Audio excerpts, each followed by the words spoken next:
KRS dam ಕೆಳಗಿನ ಕಾವೇರಿ ನದಿ ಪಾತ್ರದಲ್ಲಿ ಪ್ರವಾಹದ ಹಿನ್ನೆಲೆ ನದಿ ಪಾತ್ರದ ಬಳಿ ತೆರಳದಂತೆ ಜನರಿಗೆ ಎಚ್ಚರಿಕೆಯನ್ನ ನೀಡಲಾಗಿದೆ.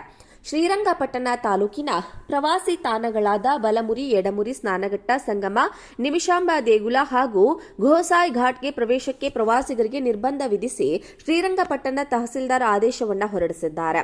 ಕಾವೇರಿ ನದಿ ಪಾತ್ರದಲ್ಲಿ ನಡೆಯುವ ಧಾರ್ಮಿಕ ಪಿಂಡ ಪ್ರದಾನ ಪೂಜೆಗೂ ನಿರ್ಬಂಧವನ್ನು ವಿಧಿಸಲಾಗಿದೆ. ನದಿ ಪಾತ್ರದ ಪ್ರಮುಖ ಆಯಕಟ್ಟಿನ ಸ್ಥಳಗಳಲ್ಲಿ ಪೊಲೀಸರು ನಿಯೋಜನೆ ಮಾಡಲಾಗಿದೆ. ಕಾನೂನಿನ ಉಲ್ಲಂಘಿಸಿದವರಿಗೆ ವಿರುದ್ಧ ಕ್ರಮ ಜರುಗಿಸುವಂತೆ ಪೊಲೀಸರಿಗೆ ಸೂಚನೆಯನ್ನು ಕೂಡ ನೀಡಲಾಗಿದೆ. ಕೆಆರ್ಎಸ್ ಡ್ಯಾಂ ಕೆಳಗಿನ ಕಾವೇರಿ ನದಿ ಪಾತ್ರದಲ್ಲಿ ಪ್ರವಾಹದ ಹಿನ್ನೆಲೆ ನದಿ ಪಾತ್ರದ ಬಳಿ ತೆರಳದಂತೆ ಜನರಿಗೆ ಎಚ್ಚರಿಕೆಯನ್ನ ನೀಡಲಾಗಿದೆ.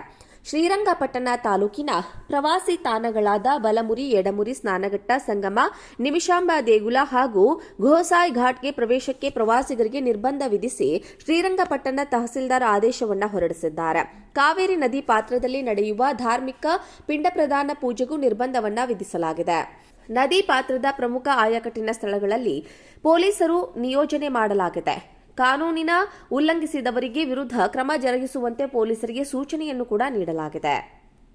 ಕೆಆರ್ಎಸ್ ಡ್ಯಾಂ ಕೆಳಗಿನ ಕಾವೇರಿ ನದಿ ಪಾತ್ರದಲ್ಲಿ ಪ್ರವಾಹದ ಹಿನ್ನೆಲೆ ನದಿ ಪಾತ್ರದ ಬಳಿ ತೆರಳದಂತೆ ಜನರಿಗೆ ಎಚ್ಚರಿಕೆಯನ್ನ ನೀಡಲಾಗಿದೆ. ಶ್ರೀರಂಗಪಟ್ಟಣ ತಾಲೂಕಿನ ಪ್ರವಾಸಿ ತಾಣಗಳಾದ ಬಲಮುರಿ, ಎಡಮುರಿ, ಸ್ನಾನಘಟ್ಟ, ಸಂಗಮ, ನಿಮಿಷಾಂಬ ದೇಗುಲ ಹಾಗೂ ಘೋಸಾಯ್ ಘಾಟ್ಗೆ ಪ್ರವೇಶಕ್ಕೆ ಪ್ರವಾಸಿಗರಿಗೆ ನಿರ್ಬಂಧ ವಿಧಿಸಿ ಶ್ರೀರಂಗಪಟ್ಟಣ ತಹಸೀಲ್ದಾರ್ ಆದೇಶವನ್ನು ಹೊರಡಿಸಿದ್ದಾರೆ. ಕಾವೇರಿ ನದಿ ಪಾತ್ರದಲ್ಲಿ ನಡೆಯುವ ಧಾರ್ಮಿಕ ಪಿಂಡ ಪ್ರದಾನ ಪೂಜೆಗೂ ನಿರ್ಬಂಧವನ್ನು ವಿಧಿಸಲಾಗಿದೆ. ನದಿ ಪಾತ್ರದ ಪ್ರಮುಖ ಆಯಕಟ್ಟಿನ ಸ್ಥಳಗಳಲ್ಲಿ ಪೊಲೀಸರು ನಿಯೋಜನೆ ಮಾಡಲಾಗಿದೆ. ಕಾನೂನಿನ ಉಲ್ಲಂಘಿಸಿದವರಿಗೆ ವಿರುದ್ಧ ಕ್ರಮ ಜರುಗಿಸುವಂತೆ ಪೊಲೀಸರಿಗೆ ಸೂಚನೆಯನ್ನು ಕೂಡ ನೀಡಲಾಗಿದೆ. ಕೆಆರ್ಎಸ್ ಡ್ಯಾಂ ಕೆಳಗಿನ ಕಾವೇರಿ ನದಿ ಪಾತ್ರದಲ್ಲಿ ಪ್ರವಾಹದ ಹಿನ್ನೆಲೆ ನದಿ ಪಾತ್ರದ ಬಳಿ ತೆರಳದಂತೆ ಜನರಿಗೆ ಎಚ್ಚರಿಕೆಯನ್ನ ನೀಡಲಾಗಿದೆ. ಶ್ರೀರಂಗಪಟ್ಟಣ ತಾಲೂಕಿನ ಪ್ರವಾಸಿ ತಾಣಗಳಾದ ಬಲಮುರಿ, ಎಡಮುರಿ, ಸ್ನಾನಘಟ್ಟ, ಸಂಗಮ, ನಿಮಿಷಾಂಬ ದೇಗುಲ ಹಾಗೂ ಘೋಸಾಯ್ ಘಾಟ್ಗೆ ಪ್ರವೇಶಕ್ಕೆ ಪ್ರವಾಸಿಗರಿಗೆ ನಿರ್ಬಂಧ ವಿಧಿಸಿ ಶ್ರೀರಂಗಪಟ್ಟಣ ತಹಸೀಲ್ದಾರ್ ಆದೇಶವನ್ನು ಹೊರಡಿಸಿದ್ದಾರೆ. ಕಾವೇರಿ ನದಿ ಪಾತ್ರದಲ್ಲಿ ನಡೆಯುವ ಧಾರ್ಮಿಕ ಪಿಂಡ ಪ್ರದಾನ ಪೂಜೆಗೂ ನಿರ್ಬಂಧವನ್ನು ವಿಧಿಸಲಾಗಿದೆ. ನದಿ ಪಾತ್ರದ ಪ್ರಮುಖ ಆಯಕಟ್ಟಿನ ಸ್ಥಳಗಳಲ್ಲಿ ಪೊಲೀಸರು ನಿಯೋಜನೆ ಮಾಡಲಾಗಿದೆ. ಕಾನೂನಿನ ಉಲ್ಲಂಘಿಸಿದವರಿಗೆ ವಿರುದ್ಧ ಕ್ರಮ ಜರುಗಿಸುವಂತೆ ಪೊಲೀಸರಿಗೆ ಸೂಚನೆಯನ್ನು ಕೂಡ ನೀಡಲಾಗಿದೆ. ಕೆಆರ್ಎಸ್ ಡ್ಯಾಂ ಕೆಳಗಿನ ಕಾವೇರಿ ನದಿ ಪಾತ್ರದಲ್ಲಿ ಪ್ರವಾಹದ ಹಿನ್ನೆಲೆ ನದಿ ಪಾತ್ರದ ಬಳಿ ತೆರಳದಂತೆ ಜನರಿಗೆ ಎಚ್ಚರಿಕೆಯನ್ನ ನೀಡಲಾಗಿದೆ.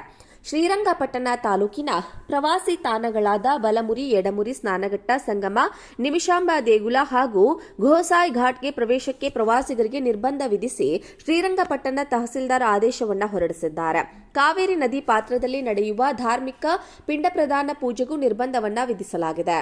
ನದಿ ಪಾತ್ರದ ಪ್ರಮುಖ ಆಯಕಟ್ಟಿನ ಸ್ಥಳಗಳಲ್ಲಿ ಪೊಲೀಸರು ನಿಯೋಜನೆ ಮಾಡಲಾಗಿದೆ. ಕಾನೂನಿನ ಉಲ್ಲಂಘಿಸಿದವರಿಗೆ ವಿರುದ್ಧ ಕ್ರಮ ಜರುಗಿಸುವಂತೆ ಪೊಲೀಸರಿಗೆ ಸೂಚನೆಯನ್ನು ಕೂಡ ನೀಡಲಾಗಿದೆ. ಕೆಆರ್ಎಸ್ ಡ್ಯಾಂ ಕೆಳಗಿನ ಕಾವೇರಿ ನದಿ ಪಾತ್ರದಲ್ಲಿ ಪ್ರವಾಹದ ಹಿನ್ನೆಲೆ ನದಿ ಪಾತ್ರದ ಬಳಿ ತೆರಳದಂತೆ ಜನರಿಗೆ ಎಚ್ಚರಿಕೆಯನ್ನ ನೀಡಲಾಗಿದೆ. ಶ್ರೀರಂಗಪಟ್ಟಣ ತಾಲೂಕಿನ ಪ್ರವಾಸಿ ತಾಣಗಳಾದ ಬಲಮುರಿ, ಎಡಮುರಿ, ಸ್ನಾನಘಟ್ಟ, ಸಂಗಮ, ನಿಮಿಷಾಂಬ ದೇಗುಲ ಹಾಗೂ ಘೋಸಾಯ್ ಘಾಟ್ಗೆ ಪ್ರವೇಶಕ್ಕೆ ಪ್ರವಾಸಿಗರಿಗೆ ನಿರ್ಬಂಧ ವಿಧಿಸಿ ಶ್ರೀರಂಗಪಟ್ಟಣ ತಹಸೀಲ್ದಾರ್ ಆದೇಶವನ್ನು ಹೊರಡಿಸಿದ್ದಾರೆ. ಕಾವೇರಿ ನದಿ ಪಾತ್ರದಲ್ಲಿ ನಡೆಯುವ ಧಾರ್ಮಿಕ ಪಿಂಡ ಪ್ರದಾನ ಪೂಜೆಗೂ ನಿರ್ಬಂಧವನ್ನು ವಿಧಿಸಲಾಗಿದೆ. ನದಿ ಪಾತ್ರದ ಪ್ರಮುಖ ಆಯಕಟ್ಟಿನ ಸ್ಥಳಗಳಲ್ಲಿ ಪೊಲೀಸರು ನಿಯೋಜನೆ ಮಾಡಲಾಗಿದೆ. ಕಾನೂನಿನ ಉಲ್ಲಂಘಿಸಿದವರಿಗೆ ವಿರುದ್ಧ ಕ್ರಮ ಜರುಗಿಸುವಂತೆ ಪೊಲೀಸರಿಗೆ ಸೂಚನೆಯನ್ನು ಕೂಡ ನೀಡಲಾಗಿದೆ.